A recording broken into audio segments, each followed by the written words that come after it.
반갑습니다. 오늘은 계시록 1장 4절에 있는 말씀을 통해서 재림 때 성령께서는 어떤 일을 하시는가, 재림을 위해서 성령께서 어떤 일들을 준비하고 또 행하시는가에 대해서 함께 말씀을 나누고자 합니다. 요한계시록에 나타난 성령에 대한 이야기는 생각보다는 그렇게 많지는 않습니다. 그러나 매우 중요합니다. 그래서 성령에 대한 그러한 표현들을 간략하게 요약해 보면은 1장 4절에 하나님의 보좌 앞에 있는 7 영으로 나와 있고요. 4장에 보니까 특이하게 켜져 있는 등불 7이라고 이렇게 표현하고 있어요. 켠 등불 7이 하나님의 보좌 앞에 있다. 또 5장에 보니까 온 땅에 보내심을 받은 하나님의 7 영이라 이렇게 표현하고 있습니다. 특이한 것은 7이란 숫자를 성령에 적용하고 있다는 것입니다. 그러면 우리가 그림을 보면서 한번 살펴보도록 하겠습니다. 왜 성령을 켜져 있는 등불이라 했을까요? 저는 이것을 보면서 구약의 성막에 있는 그러한 촛대가 생각납니다. 촛대에는 항상 불이 켜져 있는데 특별히 저녁 시간부터 아침 시간까지는 이 촛대의 불을 절대로 꺼뜨리지 말라고 말씀하고 있습니다. 그런데 이 그림에 보니까 어떻습니까? 촛대 7이 있는데 그 위에 7 불이 있죠. 켜져 있는 등불이 있는 거예요. 이것을 보면서 우리는 간략하게 이 촛대는 교회를 상징하고 있고 또 켠 등불 7은 성령을 상징하고 있습니다. 그래서 성도는 곧 어떤 사람이냐면은 성령의 조명을 받는 사람, 성령과 연합되어 있는 사람, 성령이 내주한 사람을 성도라고 이렇게 표현하고 있고, 그러한 성도를 또 거룩하다고 이렇게 표현하고 있습니다. 유대인들은 이 멸망을 당한 후에 바벨론 포로 이후로 계속해서 여러 나라를 이렇게 떠돌아다녔는데요. 우리가 잘 아는 스페인이나 독일, 또 폴란드, 러시아, 심지어는 이 중동에까지 많은 유대인들이 가서 거했습니다. 지금도 그곳에는 그런 유대 교회들이 소수지만은 존재하고 있습니다. 이렇게 많은 사람들이 이렇게 떠돌아다니면서 신앙생활을 했는데요. 제가 그 이스라엘에 가서 보니까 특이한 걸 봤어요. 그 홀로코스트를 당했던 그런 수많은 그 유대인들이 있었는데 그들에게서 그 유품들이 나왔는데 그것을 예루살렘에 있는 야드 바셈이라는 그러한 그 장소에다가 박물관처럼 오늘날 우리로 보면 박물관처럼 그렇게 전시해 놨어요. 근데 특이한 게 그들이 가지고 있는 밥 숟가락 이것저것 많이 있는데 굉장히 많은 그러한 그 유품이 있는데 그게 뭐냐면은 7 촛대였습니다. 금으로 된 것이 아니라 지금 이제 세월이 흘러서 그런지 검은색으로 변한 롯으로 만든 것 같아요. 롯으로 된 7 촛대들이 거기에 많이 이렇게 있었어요. 왜 이 사람들은 이렇게 멀리 가면서까지 이렇게 촛대를 가지고 갔을까? 그들은 이 촛대를 무엇이라고 생각하고 가져갔을까? 이 촛대 속에는 유대인들에 대한 구약 성도들에 대한 정체성이 담겨져 있어요.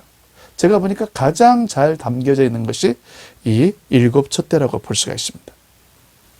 그래서 제가 예루살렘에 쭉 다녀보면서 여기 나와 있는 사진은 그 올드 시티라고요. 옛날 예루살렘. 예수님이 십자가에서 달리고 또 그 길을 십자가를 지기 위해서 갔던 그 고난의 길이 쭉 그 남아있는 그러한 곳이 올드 시티인데요. 그 성 그렇게 크진 않습니다.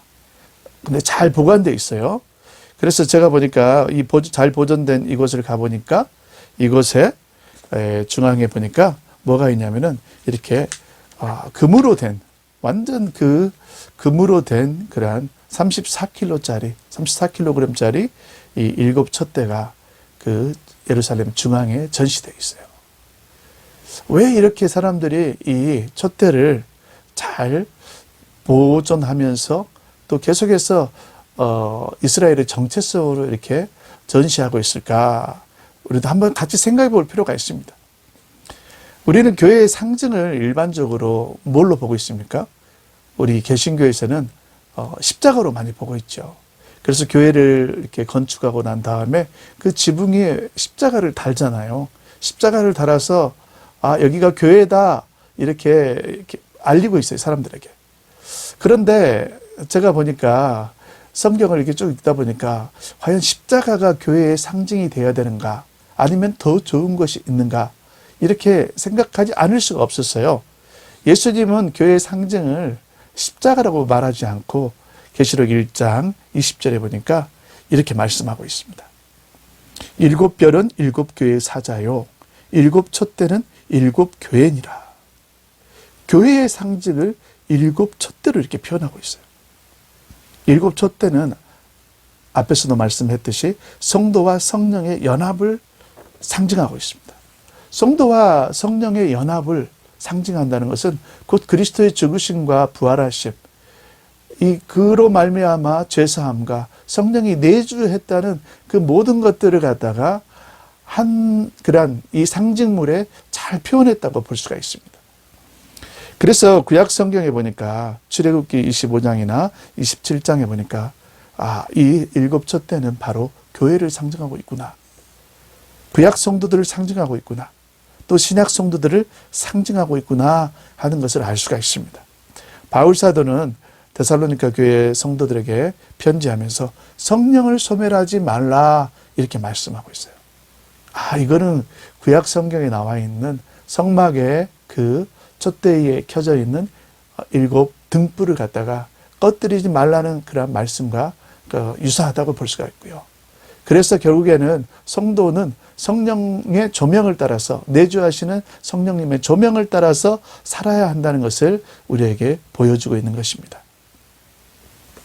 제사장은 그래서 이 성막에 있는 그러한 그 7촛대의 그 등불을 잘 관리하는 것이 중요한 일이었다고 볼 수가 있습니다. 그러면 재림 때 성령께서 하시는 일들이 과연 어떤 일이 있을까요? 재림 때 성령께서 하시는 중요한 일이 뭐냐면은 첫째는 모든 성도들을 갖다가 부활체로 변화시키는 일을 하시는 것입니다. 잠자던 성도들이나 또 살아있는 성도들이나 예수님의 마지막 7째 나팔이 울려 퍼질 때 그때 성령께서 곧바로 잠자던 성도들을 이 부활체로 변화시키고 살아있는 성도들 역시 죽음을 거치지 않고 부활체로 변화시키는 일을 누가 하냐면은 성령께서 하시는 거예요. 재림 때 성령께서 가장 중요하게 다루는 일이 바로 성도들을 부활체로 변화시키는 것이라고 볼 수가 있습니다. 또 재림에 있어서 성령께서 중요한 일은 어떤 일이냐면은 바로 재림에 관한 모든 일들을 증거하셔요. 요한계시록에 나와 있는 이 재림에 관한 모든 사건들이나 약속들을 갖다가 교회들에게 증거하신 분이 바로 성령님이라고 볼 수가 있습니다. 그래서 우리는 계시록 22장 17절에 보니까 성령을 갖다가 우리 첫 번째 시간에도 잠깐 언급했는데 누구로 표현하냐면 사자로 표현을 해요. 사자. 나 예수는 교회들을 위하여 내 사자를 보내어 이것들을 너희에게 증언하게 하였노라. 교회들은 복수로 표현하는데 내 사자는 단수예요. 단수. 교회들은 곧 누구냐면은 바로 22장 17절 이어지는 구절에 보니까 교회를 뭐라고 표현했냐면 신부라고 표현했고 내 사자를 뭐로 표현했어요? 성령이라고 표현했어요. 성령과 신부가 말씀하시기를 화답하고 있죠. 앞에서 예수님께서 나는 분명히 교회들에게 내 사자를 보내서 증거했다 하니까 이거 그냥 그 말로 끝나는 것이 아니라 교회와 내 사자가 사자되는 이 안겔로스 구약 성경에는 말라크라고 표현되어 있는데요. 이 두 존재들이 화답을 하는 거예요. 그래서 17절에 성령과 신부가 말씀하시기를 이렇게 표현하고 있습니다. 어떻습니까? 얼마나 정말 이 아름답게 우리에게 이렇게 묘사되는지 우리가 한번 생각해 볼 필요가 있습니다. 그래서 계시록 2장 7절을 보니까 결국 성령이 하시는 중요한 말씀이 7번 2, 3장에 반복되는데요. 귀 있는 자는 성령이 교회들에게 하시는 말씀을 들을지어다. 우리는 이 계시록에 있는 말씀을 천사를 통해서 듣는 게 아니에요. 누구를 통해 듣는 거예요? 성령님을 통해서 계속해서 그 시대, 요한의 시대뿐만 아니라 오늘 우리 시대까지 또 주님이 오시는 그 마지막 그 시대까지 누가 말씀하고 계시는 거예요? 성령님이 말씀하고 우리가 성도들이 듣는 거라고 이렇게 우리가 봐야 합니다. 우리가 이 성령님에 대해서 참 중요해요. 그런데 우리가 이 성령에 대해서 잘 우리가 그렇게 깊이 알지 못하고 있습니다. 성령에 대해서 깊이 알지 못하면은 어떤 문제에 직면하냐면요, 우리가 구원론이 흔들려요. 우리 구원이 어떻게 이루어지지? 어떻게 완성이 되지? 이러한 그런 그 생각 속에서 그 결론을 잘 맺지 못하게 되는 거예요. 성령론이 약하게 되면은 그러한 결론에 잘못된 아니면은 미지근한 결론에 도달하고 마는 것을 볼 수가 있습니다. 구약 성경에 보니까 19가지의 성령의 다른 이름들이 있어요. 다양한 이름들이 있는데 여기 보니까 여호와의 손, 주의 손, 많이 나와 있죠. 사도행전 13장에 보니까 바울이 가서 막 복음을 전할 때 막 능력이 나타나는데 주의 손이 바울과 함께 있더라 이렇게 표현하고 있는 거예요. 또 능력이란 말도 많이 쓰고요. 여기서 여호와의 사자, 주의 사자 많이 나오는데 이 부분은 정말 아무도 보지 못했어요. 이 부분이 성령님도 가리키고 있구나. 이걸 잘 못 보고 대부분은 천사나 또 사람이나 그것도 아니면은 예수님인가? 이렇게 많이 봤다는 이야기예요. 그래서 수많은 사람들이 여호와의 사자가 예수님이 아닌가? 이렇게 생각했는데 그래서 구약 성경을 갖다가 참 어떻게 보면은 안타깝게도 좀 곁길로 가는 그러한 해석으로 빠져버린 것을 많이 볼 수가 있습니다. 그래서 쭉 보니까 정말 성령의 여러 이름들이 나오는 이유는 그만큼 중요하다는 이야기죠. 하늘 보좌에 계신 아버지, 하늘 보좌에 계신 예수님께서 어떻게 우리와 함께 하시고 어떻게 우리에게 그 놀라운 일들을 행하시겠습니까? 구약이나 신약이나 누구를 통해서 행하시는 거예요? 그분들이 보내신, 아버지가 보내신 하나님의 영, 신약에는 예수님이 보내신 예수의 영 되신 성령께서 직접 오셔가지고 일들을 이렇게 진행하시는 거예요. 그래서 성경에 하나님이 함께했다, 하나님이 행하셨다, 이 일들은 좀 달리 보면은, 구체적으로 보면은 성령께서 행하신 거예요. 성령께서 행하셨다는 이야기는 또 우리가 좀 바꿔 말해 보면은 그를 보내신 아버지의 그 마음대로 마음을 잊고 행하셨다. 또 예수님의 마음을 잊고 행하셨다. 이 삼위 하나님이 같이 행하셨다는 것을 지금 우리는 볼 수가 있습니다. 자, 그래서 중요한 것은 우리가 요한계시록을 삼위 하나님의 관점에서 보자는 것입니다. 저는 이것을 매우 중요하다고 생각해요. 성부 하나님께서는 아들을 데려오시고 천사들을 데려오고 성도들을 데려오고 또 새 예루살렘 성과 함께 오신다. 우리가 전에 계속해서 말씀했죠.